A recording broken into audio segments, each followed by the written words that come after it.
Hello बच्चों, welcome to our science class. तो बच्चों, आज हम करने जा रहे हैं साइंस के बहुत ही इंपॉर्टेंट क्वेश्चंस और पीवाईक्यूज। तो चलिए बिना देरी के शुरू करते हैं। देखिए क्वेश्चन में लिखा हुआ है, name the substances oxidised and reduced and also identify the oxidising agents and reducing agents in the following reactions. ये 3 रिएक्शंस दिए हुए हैं, हमें बताना है कौन सा सब्सटेंस ऑक्सीडाइज हुआ है और कौन सा रिड्यूस हुआ है, और उसके साथ ही साथ कौन ऑक्सीडाइजिंग एजेंट की तरह काम कर रहा है और कौन रिड्यूसिंग एजेंट की तरह काम कर रहा है। तो हम पहला वाला फर्स्ट इक्वेशन देखते हैं। फेरिक ऑक्साइड कार्बन मोनोऑक्साइड के साथ रिएक्ट करके आयरन बनाता है और कार्बन डाइऑक्साइड बनाता है। तो इस इक्वेशन को आप ध्यान से देखिए, यहाँ पे Fe2O3 मतलब फेरिक ऑक्साइड। तो ये फेरिक ऑक्साइड रिड्यूस हुआ है आयरन में क्योंकि इसने ऑक्सीजन को लूज किया है। तो रिडक्शन किसे बोलते हैं? अगर कोई कंपाउंड ऑक्सीजन लूज करता है तो रिडक्शन होता है, या फिर हाइड्रोजन गेन करता है तब भी रिडक्शन होता है। तो यहाँ पे Fe2O3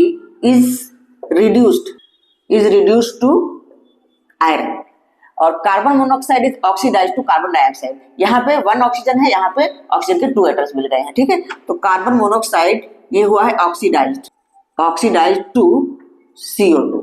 तो ये बात आपको समझ में आ गई कि फेरिक ऑक्साइड रिड्यूस हुआ है और कार्बन मोनोऑक्साइड ऑक्सीडाइज हुआ। अब हमें रिड्यूसिंग एजेंट और ऑक्सीडाइजिंग एजेंट बताना है। जो कंपाउंड खुद तो रिड्यूस हो जाता है लेकिन दूसरे को ऑक्सीडाइज कर देता है, अपना ऑक्सीजन इसने इसको दे दिया, तो इसका मतलब ये कंपाउंड हो गया ऑक्सीडाइजिंग एजेंट। तो यहाँ पे हमारा Fe2O3 ये है ऑक्सीडाइजिंग एजेंट। ठीक है, इसी तरह से कार्बन मोनोऑक्साइड ऑक्सीडाइज हुआ है कार्बन डाइऑक्साइड में, तो ये है रिड्यूसिंग एजेंट, मतलब खुद तो ऑक्सीडाइज हो गया लेकिन फेरिक ऑक्साइड को रिड्यूस कर दिया, तो इसलिए रिड्यूसिंग एजेंट हमारा हो जाएगा कार्बन मोनोऑक्साइड। ये हो जाएगा हमारा रिड्यूसिंग एजेंट।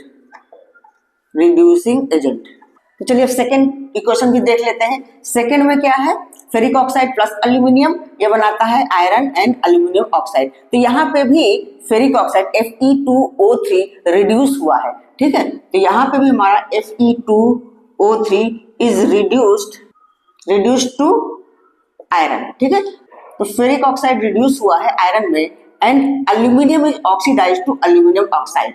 तो एल्यूमिनियम ये ऑक्सीडाइज हुआ है, oxidised to aluminium oxide Al2O3। अब यहाँ पे भी हम ऑक्सीडाइजिंग और रिड्यूसिंग एजेंट बहुत इजीली बता सकते हैं। जो रिड्यूस हुआ है खुद वो तो ऑक्सीडाइजिंग एजेंट कहलाएगा, मतलब ये हमारा है ऑक्सीडाइजिंग एजेंट। ठीक है, फेरिक ऑक्साइड ऑक्सीडाइजिंग एजेंट है और एल्यूमिनियम खुद तो ऑक्सीडाइज हुआ है बट फेरिक ऑक्साइड को इसने रिड्यूस किया है, तो ये एल्यूमिनियम जो हो जाएगा ये होगा रिड्यूसिंग एजेंट। तो ये बात आपको समझ में आई, जो कंपाउंड रिड्यूस हो रहा है वो ऑक्सीडाइजिंग एजेंट की तरह काम करता है और जो कंपाउंड ऑक्सीडाइज हो रहा है वो रिड्यूसिंग एजेंट की तरह काम करता है, मतलब खुद तो ऑक्सीडाइज हुआ लेकिन दूसरे कंपाउंड को रिड्यूस कर दिया। अब इसी तरह से थर्ड में हम देख लेते हैं। थर्ड इक्वेशन है hydrogen sulphide gas plus sulphur dioxide gas, बन रहा है सल्फर एंड वाटर। तो यहाँ पे देखो हाइड्रोजन सल्फाइड जो है ऑक्सीडाइज हुआ है सल्फर में क्योंकि इसने हाइड्रोजन को लूज किया है। तो ऑक्सीजन को गेन करना या हाइड्रोजन को लूज करना ऑक्सीडेशन कहलाता है। तो यहाँ पे H2S इज ऑक्सीडाइज्ड हुआ है, ऑक्सीडाइज्ड इन सल्फर। ठीक है, और यहाँ पे सल्फर डाइऑक्साइड है ये रिड्यूस हुआ है सल्फर में।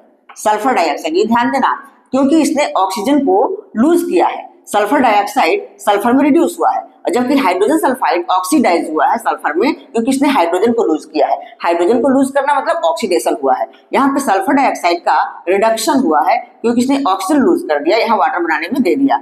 SO2 is reduced two sulphur. अब उसके बाद ऑक्सीडाइजिंग एजेंट और रिड्यूसिंग एजेंट है, तो आप लोग इजीली बता दोगे कि जो कंपाउंड ऑक्सीडाइज हुआ है this compound is reducing agent.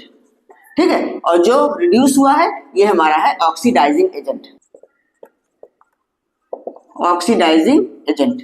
ठीक है बच्चों, इतनी बात क्लियर हुई, समझ में आया? तो बहुत इंपॉर्टेंट है, इस तरह के क्वेश्चंस आते हैं, आप लोग कंफ्यूज बिल्कुल मत होना ऑक्सीडेशन और रिडक्शन में। ये बात ध्यान रखना कि ऑक्सीजन का गेन ऑक्सीडेशन है, ऑक्सीजन का लॉस रिडक्शन है। इसी तरह से हाइड्रोजन का लॉस ऑक्सीडेशन है और हाइड्रोजन अगर गेन कर रहा है देन इट इज रिडक्शन। तो चलिए कुछ और क्वेश्चंस देख लेते हैं।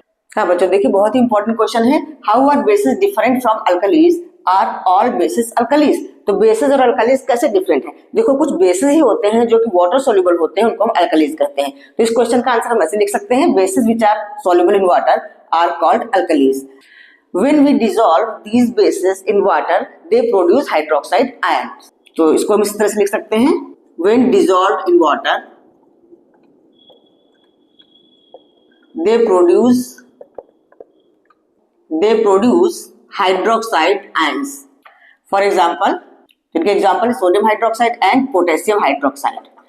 ये एक्वस सोल्यूशन जब वाटर में हम डिसॉल्व करते हैं तो हमें क्या देते हैं, सोडियम आयन एक्वस सोल्यूशन में and then hydroxide ion aqueous. ठीक है, इसी तरह से पोटेशियम हाइड्रोक्साइड भी पोटेशियम आयन पॉजिटिव आयन है एक्वस सॉल्यूशन में, ये भी हमारा एक्वस में ही होगा। जब हम इसको वाटर में डिसॉल्व करते हैं तब ये आयन्स हमें मिलते हैं एंड हाइड्रोक्साइड आयन। ठीक है बच्चों, तो समझ में आया, क्लियर हुआ कि अल्कलीज बेसिस से कैसे डिफरेंस है। Those bases which are soluble in water are called alkalis. अब आगे पूछा है आर ऑल बेसिस अल्कलीज, तो ऑल बेसिस तो अल्कलीज नहीं हो सकते, जो बेसिस सॉल्युबल इन वाटर होते हैं वही अल्कलीज होंगे। तो इसका आंसर होगा no, all bases are not alkalis. ठीक है, तो इतनी बात समझ में आई। All alkalis are bases but all bases are not alkalis. All bases are not alkalis. ठीक है, जो बेसिस सॉल्युबल होते हैं वाटर में वही अल्कलीज होते हैं। फॉर एग्जाम्पल ऐसा बेस जो कि अल्कली नहीं है, for example aluminium hydroxide. Aluminium hydroxide base तो है but it is not alkali. So I hope आप लोगों को बेसिस और अल्कलीज का डिफरेंस समझ में आ गया होगा।